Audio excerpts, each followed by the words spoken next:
চিকিৎসকের প্রাইভেট চেম্বারে চিকিৎসা করানোর পর মারা গেল ১৭ বছরের এক তরুণী গৃহবধূ।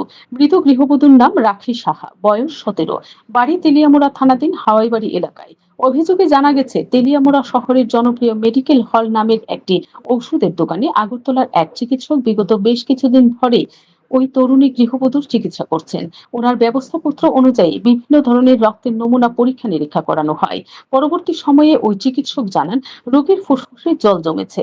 যথারীতি সোমবার ওই চিকিৎসকের কাছে ফের চিকিৎসা করাতে আসলে তখন চিকিৎসক জানান যে যন্ত্রপাতি এসেছেন এবং ওই চেম্বারেই গৃহবধূর ফুসফুস থেকে জল বের করে দেবেন এবং বিনিময়ে ৩,০০০ টাকা ফিস নেবেন। এমনটাই অভিযোগ গৃহবধূর শ্বশুরবাড়ির আত্মীয়দের। সেই মোতাবেক সোমবার দুপুরে বুক থেকে দুটি সিরিঞ্জ ভর্তি করে জলও বের করা হয় এবং রোগীকে বাড়ি পাঠিয়ে দেয় চিকিৎসক। এরপরই রোগীর অবস্থার অবনতি দেখে তড়িঘড়ি নিয়ে আসা হয় তেলিয়ামুড়া মহকুমা হাসপাতালে। সেখানে নিয়ে এলে কর্তব্যরত চিকিৎসক অনির্বাণ ভৌমিক গৃহবধূকে মৃত বলে ঘোষণা করেন। গৃহবধূর এই মৃত্যু নিয়ে বর্তমানে নানা প্রশ্ন উঠতে শুরু করেছে। এই ঘটনায় রোগীর পরিবারের অভিযোগ যে ওই চিকিৎসক যদি ব্যবস্থাপনা দিয়ে রোগীকে সুস্থ করতে না পারত, তাহলে রেফার দিতে পারত। কেন ৩,০০০ টাকার বিনিময়ে এত বড় সর্বনাশ করলো এবং যার জন্য গৃহবধূটির মৃত্যু হলো। এই ব্যাপারে প্রশাসনের কাছে সঠিক তদন্তের দাবি তুলেছেন সাধারণ মানুষ। Bureau report, BTV Tripura news.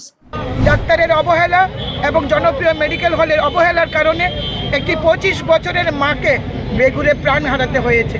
এবং জনপ্রিয় মেডিকেল হল এটা নতুন কোনো ঘটনা নয়, এর আগেও ঘটনা ঘটেছে, এর আগেও রোগীর মৃত্যু হয়েছে, শ্লীলতাহানির মতো ঘটনা ঘটেছে।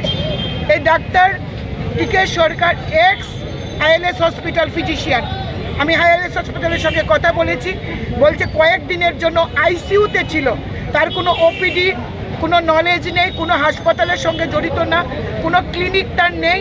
সে রুগীদের বাড়িতে বাড়িতে গিয়ে সে রুগী দেখে এবং তেলিয়ামুড়াতে জনপ্রিয় মেডিকেল হল এগুলি জেনে শুনে তারা ডাক্তারকে এখানে এনে মানুষের সাথে প্রতারণা করছে, রুগীদের সাথে প্রতারণা করছে। ৩,০০০ টাকা নিয়েছে এবং কোনো ওষুধপত্র কী লিখেছে সে ওষুধের কাগজ পর্যন্ত সরিয়ে ফেলেছে। এবং আমি জানি, আমার বিশ্বাস যে নিহতের পরিবার